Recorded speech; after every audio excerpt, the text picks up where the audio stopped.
올해 우리나라의 수출은 9개월 연속 감소세를 보이는 등 부진하고 내수 회복도 더딘 상황입니다. 국제통화기금인 IMF도 한국의 올해 경제 성장률 전망치를 2%대로 하향 조정했는데요. 전문가들 역시 정부의 3% 성장 전망은 달성하기 어려울 것으로 보고 있습니다. 이명재 기자입니다. 우리나라의 수출 부진이 지속되고 내수 회복도 더디면서 정부가 제시한 3% 성장 전망이 어두워지고 있습니다.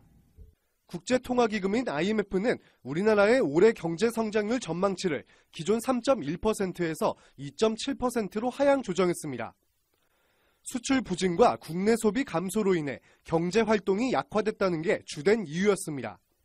지난달 수출액은 435억 달러로 전년 동월 대비 8.3% 줄었고 9개월 연속 감소세를 보였습니다.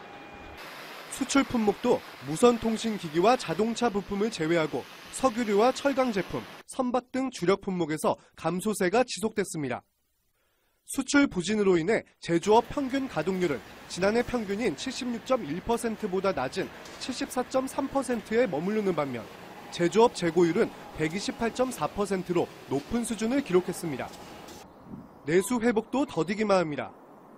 서비스업 생산은 금융과 보험, 부동산, 임대업 등에서 감소하며 전월 대비 0.4% 증가에 그쳤습니다.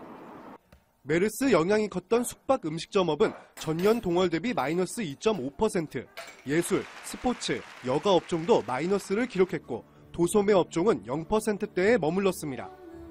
전문가들은 정부가 제시한 올해 3.1% 성장이 어려울 것으로 전망합니다.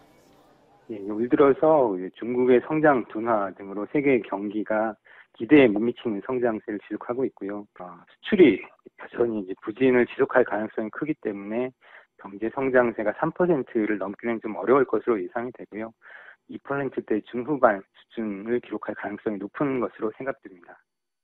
최경환 부총리 겸 기획재정부 장관은 정부 전망치인 3.1% 목표 달성이 힘들지 않겠냐는 의견이 많지만 최선을 다하겠다면서도 하방 리스크가 존재할 것이라고 언급한 바 있습니다.